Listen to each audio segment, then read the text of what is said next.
berjudul Engineers of Jihad. Itu karya David Gambetta dan Stephen Hertog. Itu menyebutkan hampir 60% orang-orang radikal, orang-orang teroris itu latar belakangnya eksakta. Jadi orang-orang eksak itu lebih mudah untuk kemudian dibohongi atas nama agama.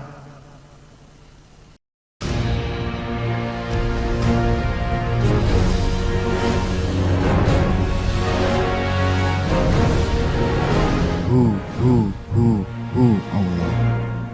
Saya ingin membuka dari satu hal yang sempat saya tulis dulunya, yaitu penelitian. Ini ingin melanjutkan apa yang disampaikan Kiai Zasro. Penelitian yang pernah dibukukan pada tahun 2016 berjudul Engineers of Jihad. Itu karya David Gambetta dan Stephen Hertog. Itu menyebutkan hampir 60% orang-orang radikal, orang-orang teroris itu latar belakangnya eksakta.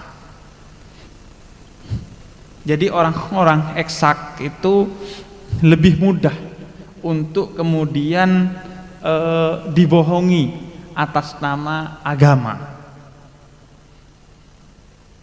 Karena mereka yang pertama serius untuk belajar hal-hal yang sifatnya eksak, sehingga kemudian tidak sempat belajar hal-hal yang sifatnya agama. Maka ketika ada orang baca dalil walaupun bahasa Arabnya salah atau walaupun hanya bermodalkan terjemahan, dia percaya, oh agama itu begini ternyata. Sehingga banyak itu di kampus-kampus yang eksak, di mana kemudian ustadznya itu walaupun tidak begitu mahir agama, ya laku-laku aja. Walaupun cuman modalnya agama tipis-tipis, laku kalau di model IPB, ITB itu laku. Karena nggak tahu, bukan karena mereka tidak pintar, tapi pintar di bidang eksakta, di bidang agama itu tidak tahu menahu, sehingga kemudian ya pokoknya agak ngomongnya ada Arab-Arabnya sudah cukup lah. Padahal ya di Arab walaupun keset itu ada tulisannya ahlan wa sahlan juga gitu, selamat datang artinya. Tapi karena itu IPB beruntung saya rasa dengan adanya KMNU untuk kemudian memastikan teman-teman di IPB maksimal bisa juga memahami agama Islam dengan baik, minimal kalau ngundang ustadz nggak bisa tersesat karena sudah tahu mana ustadz yang beneran, mana yang cosplay jadi ustadz. Abu Nawas itu pernah cosplay jadi ustadz. Dia masuk ke pasar pakai sorban, pakai jubah. Kemudian ditanya sama orang pasar, hukumnya ini apa? Oh gak tahu saya. Terus hukumnya itu? Oh saya gak tahu. Sampean ini gimana? Sudah pakai sorban, pakai jubah, kok gak ngerti ditanyain agama? Oh begitu kata Abu Nawas. Ya udah kalau gitu kata Abu Nawas, buka sorbannya dipakein ke yang nanya, buka jubahnya dipakein ke yang nanya. Hukumnya yang kamu tanya tadi apa? Ya gak tahu lah, makanya saya nanya. Ya sudah, ini kan cuma pakaian aja kata dia. Dia pakai lagi tuh sorban dan jubahnya. Jadi kita beruntung kemudian ada KMNU. Karena itu kita berawal dari saya pribadi harus mendukung pendirian pondok pesantren KMNU di IPB University ini. Karena pesantren ini sejarahnya bisa ditarik sampai zaman Nabi Muhammad SAW. Nabi itu kan di dalam masjidnya ada yang namanya suffah. Suffah itu tempat untuk orang-orang yang tunawisma lah kira-kira. Di sana kemudian ada salah satu nama besar, yaitu Sayyidina Abu Hurairah radhiyallahu an, yang akhirnya menjadi periwayat hadis terbanyak yang sampai ke kita. Berkahnya pondok pesantrennya Nabi yang disebut dengan suffah tadi, sehingga Abu Hurairah disebut sebagai ahlus suffah.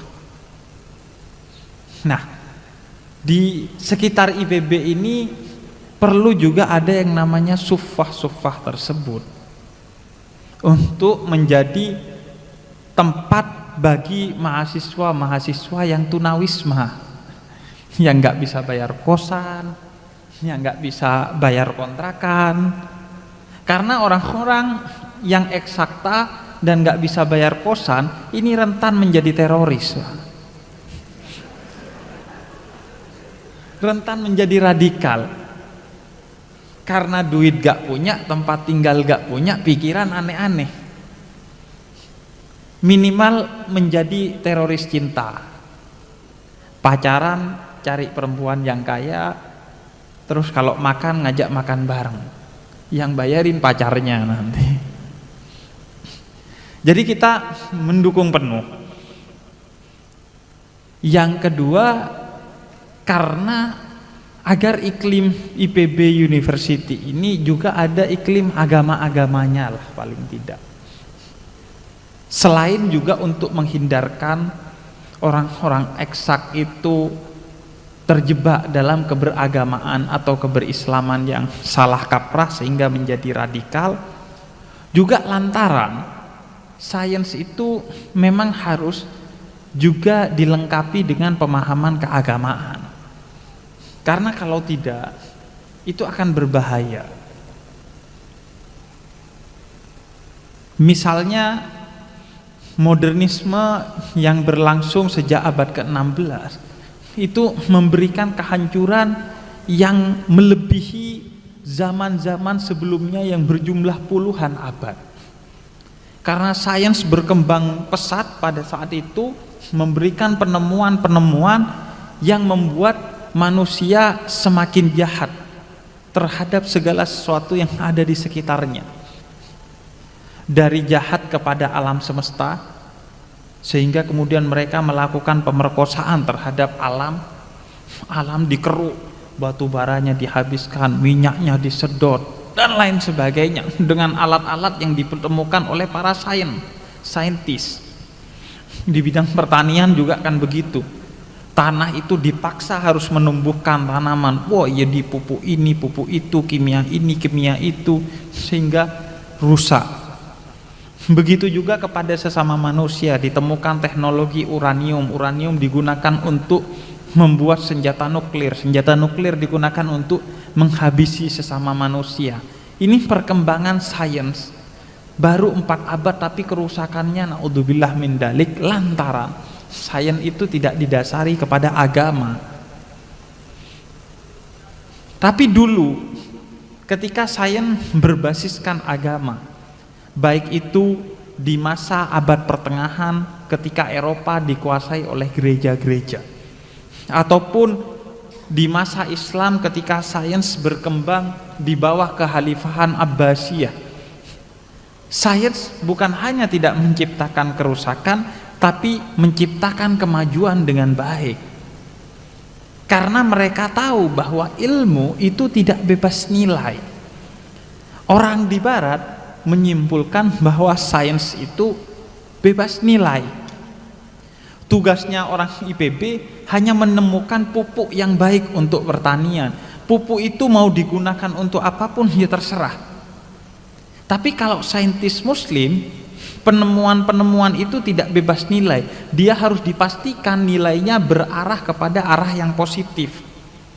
Sehingga saintis ketika melakukan penelitian, kalau sekiranya penemuannya akan digunakan untuk hal-hal yang buruk, berpotensi digunakan untuk keburukan, maka dia akan membatalkan penelitiannya atau akan memberikan disclaimer